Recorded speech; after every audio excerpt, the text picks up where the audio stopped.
Polémica ley, criticada ley, pero sin ninguna duda una salida importante para quizá muchos de ustedes que están en ese limbo legal.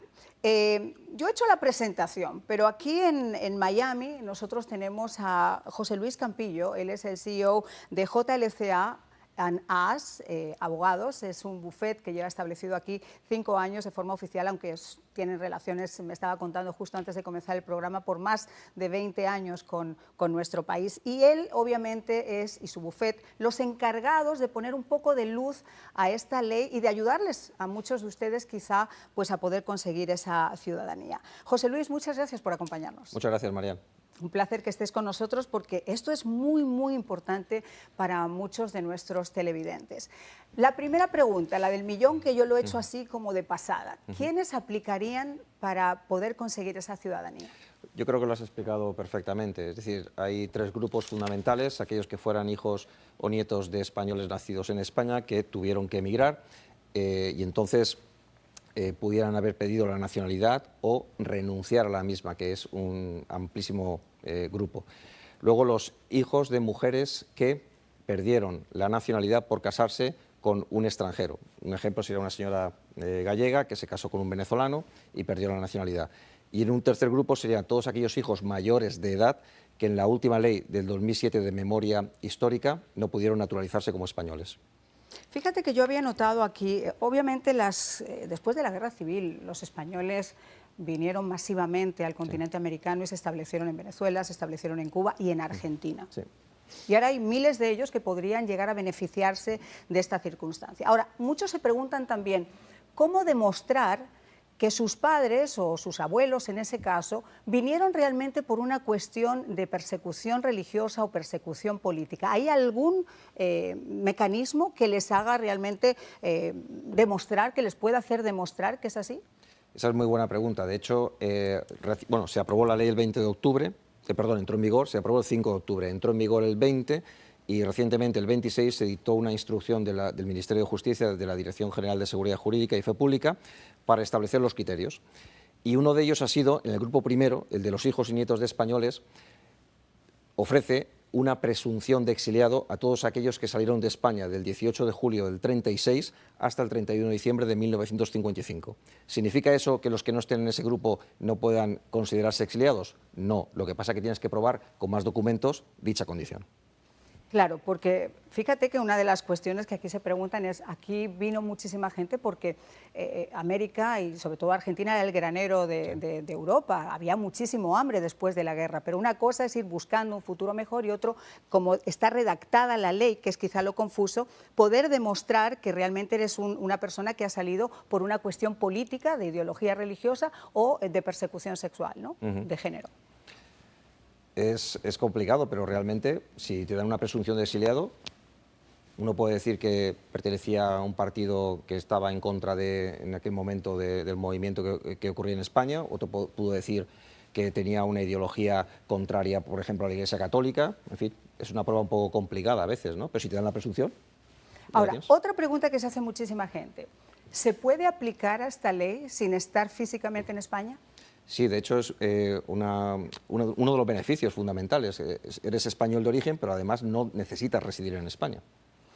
Otra pregunta, gente que llegó aquí, por ejemplo, a Estados Unidos y que cuando llegaban te daban solamente la posibilidad de tener una ciudadanía, una nacionalidad, y muchos de ellos renunciaron a su ciudadanía española para acogerse a la ciudadanía americana. Sí. Esas personas que ya renunciaron a su ciudadanía española, es decir, en teoría no serían más españoles, ¿pueden recuperarla para poder hacer estos trámites? Exactamente. O sea, mucha gente, lo sabemos no solo por los clientes que ya tenemos de origen cubano-venezolano, para poder vivir en esos países, trabajar, estudiar, etcétera, tenías, aunque no renunciar expresamente a la ciudadanía española, tenías que acogerte a la ciudadanía del lugar de origen donde tú ya estabas viviendo. ¿Qué significa? Que de facto yo estoy ejerciendo una ciudadanía y no la otra.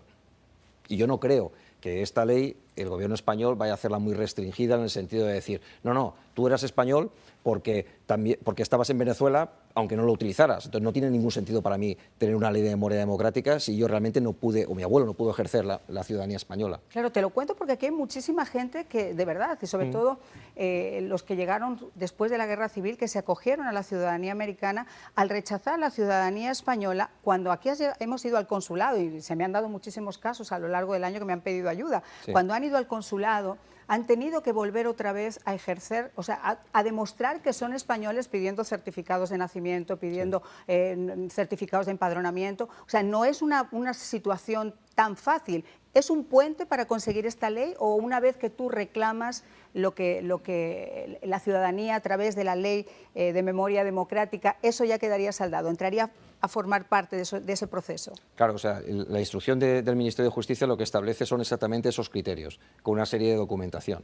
Entonces, con los certificados de nacimiento del abuelo, el padre, el hijo, o bien la pérdida de nacionalidad por parte de las mujeres que se casaron, que tuvieron matrimonio con un ciudadano extranjero, tendrás que acreditar en ese momento la pérdida de la nacionalidad española. Pero lo importante aquí, Marian, es que el ascendiente naciera en España, en el supuesto 1 y en el supuesto 2, el de las madres. No que fuera nacionalizado, que hubiera nacido en España, nacido eso es importante. En España, muy importante. Porque hay mucha gente, claro, que dice, no, espérate, mi abuela tal, yo conseguí a través de mi abuela la ciudadanía, entonces yo puedo reclamarla. No, tiene que haber sido que hubiera nacido en España. Exacto. Vamos a otro punto que es quizá el que más controversia ha creado, ¿no? Que ha sido el contexto en el que se ha presentado esta ley en España. De hecho, a mí cuando me plantearon esto, ¿te acuerdas que conversamos? Dije, vamos a esperar un segundo que sea ratificado por el Senado y que sea publicado en el Boletín Oficial del Estado, que lo ratifique el Rey y que esté todo ya más o menos puesto. ¿Por qué? Pues porque obviamente esta ley, no por el significado de entregar una ciudadanía, sino por el contexto en el que se presentó, pues ha sentado ampollas. Y estamos en un momento, además, de cambio político. ¿Qué es lo que ocurriría si mañana el señor Feijóo, como ya ha dicho, el Partido Popular ya ha dicho claramente, al igual que Vox, que no van a apoyar esta ley, que la van a derogar en el primer momento que estén allá? Estamos hablando de un periodo de 2 años, menos de 2 años quizá. ¿Qué pasaría con esas personas que están en trámite? Vamos a ver, la disposición adicional octava establece los 3 supuestos y la ley de nietos, la de memoria democrática, establece un periodo de 2 años desde el pasado 20 de octubre para iniciar las solicitudes. Además, el Consejo de Ministros podría prorrogar 1 año más dicha posibilidad si el Gobierno permaneciera. Claro, pero es que no va a permanecer. Bueno, o sea, no es que quiera jugar la lotería, pero las sí. encuestas están ahí. O sea, hay un 17% frente a un 83% a que la cosa cambie. Si no cambia la tendencia, efectivamente parece que el Gobierno va a cambiar. Entonces, por principio de seguridad jurídica, todas las solicitudes que se presenten antes del cambio de Gobierno, entonces esas están protegidas. No veo yo, vamos, una barbaridad jurídica, para mí, el hecho que lo revocaran. Y además, otra cuestión, no sé si el Partido Popular y Vox la derogarían total o parcialmente, pero yo no creo que una cosa que beneficie a tantos españoles a lo mejor fuera fruto de una derogación total. No lo sé, estamos en manos de políticos. Aquí lo importante, tú perdona, yo soy súper práctica con este tema y la gente me conoce por eso. Yo creo que lo práctico de todo eso no es que a seguro lo metan preso, es que la gente empiece a hacer el trámite ahora. Claro, claro. Porque una vez que tú ya has sometido ese trámite, la cosa va para adelante y es muchísimo más fácil evitar que luego después te puedan decir que no lo ponen. Vamos a hacer una pausa, regresamos enseguida. Hay muchas más preguntas y posiblemente usted ya tenga lápiz y papel para anotar ese número de teléfono y cómo contactar al bufet de nuestro invitado. Bueno, estamos conversando con José Luis Campillo, el CEO de JLCA Lawyers. Ellos son los encargados justo aquí en Miami de ayudarles a muchas personas a conseguir su ciudadanía española. Yo sé que habéis hecho recientemente además una especie de reunión en un hotel que estuvo muy nutrida y hubo mucha gente que asistió a esa reunión y que no pudo hacer preguntas y que me escribieron y me dijeron, oye Marian, por cierto, no pude hacer esa pregunta porque estaba lleno, pero haz estas preguntas por favor. Una de las preguntas que me hacían el señor Benjamín de Llure, que por cierto le mandamos un saludo, me decía, Marian, pregúntale por favor al abogado ¿Qué es lo que pasa con esos cubanos que a veces a discreción de la persona que está en inmigración, a pesar de que son nacionalizados españoles también, les impiden la entrada? El hecho de acogerse a esta ley, por ejemplo, aunque tú seas cubano, venezolano, etcétera, ¿te exime de esas exigencias a la hora de entrar en Estados Unidos? Vamos a ver, una de las ventajas o beneficios de adquirir la nacionalidad española es la posibilidad de salir de países como Venezuela, Cuba y otros países latinoamericanos. Eso es evidentísimo. Pero claro, nosotros insistimos en lo mismo, lo que dijimos en la conferencia que tuvimos el otro día aquí en Miami. Nosotros somos abogados españoles, no americanos, y eso quiero dejarlo bien claro. Nosotros asesoramos en derecho español. Por lo tanto, lo que yo haría es que ese cubano venezolano que adquiere la nacionalidad española con el objetivo de volver a entrar en Estados Unidos tenga un asesoramiento completo de un abogado de inmigración de los Estados Unidos. Hemos oído que con el ESTA, o sea, una vez que te haces español, con el ESTA algunos, dependiendo del oficial de inmigración, algunos entran, otros no. Entonces, yo creo que es mejor que una vez obtenida la nacionalidad española, hablen con un abogado americano que les informe de cuáles son sus posibilidades con un visado. Se puede venir desde España con un visado sin problema.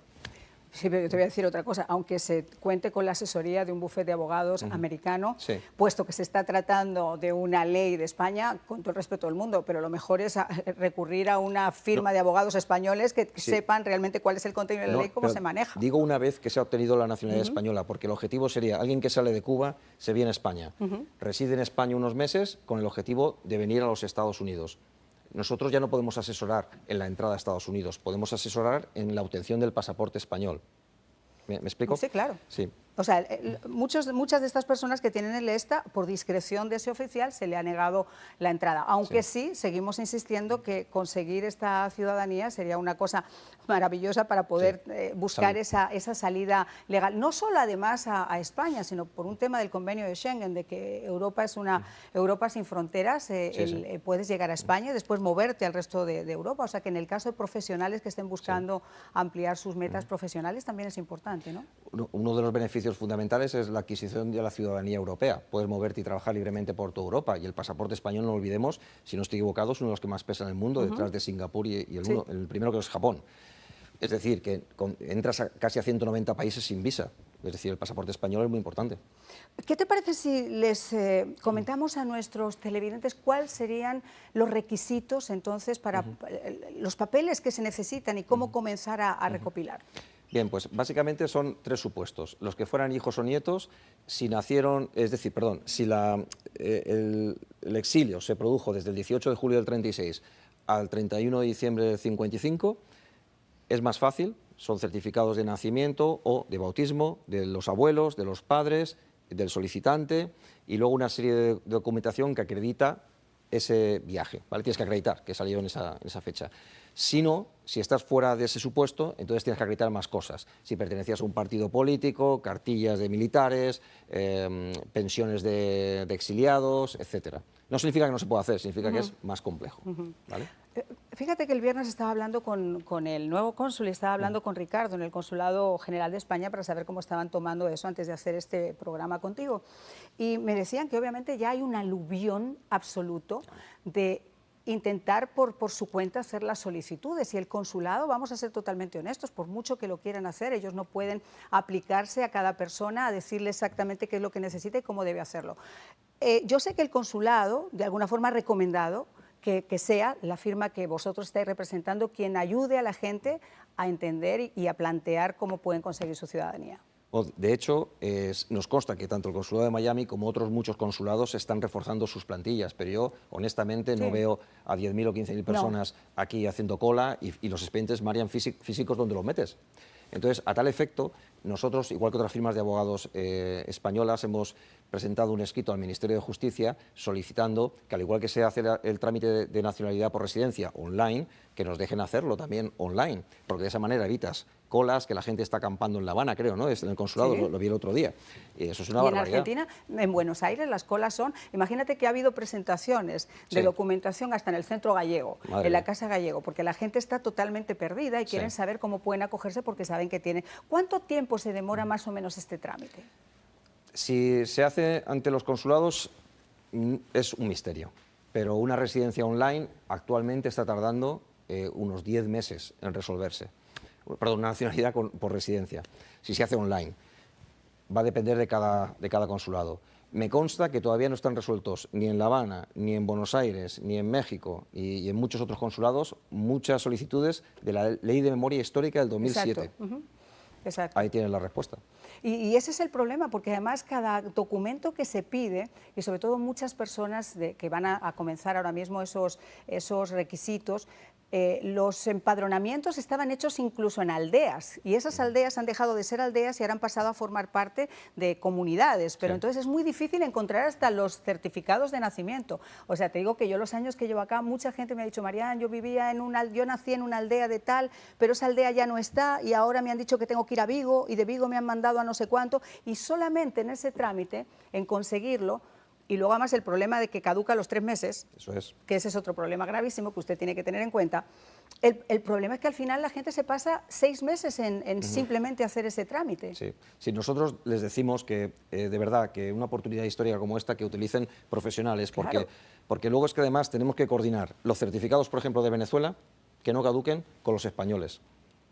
Porque los españoles pueden ser de 3 a 6 meses. Luego tienes que conseguir el de Venezuela y legalizarlos. Y tal y como están las cosas, además en Venezuela, que te están negando incluso la posibilidad de conseguir un pasaporte para poder salir. Sí. O sea, las colas son increíbles y las demoras son inmensas. Más preguntas que se hace la gente. Una vez que tú consigues, por ejemplo, tu ciudadanía a través de esta ley de memoria democrática, ¿eso podría rodar después al resto de la familia? Es muy buena pregunta. Nosotros decimos que es una inversión, es un proyecto de vida, porque una vez que adquiera hoy una persona la nacionalidad española, luego la puede, por opción, dársela directamente a sus hijos, a sus nietos, etc. Es una inversión y es un proyecto de vida, pero siempre y cuando se haga con profesionales.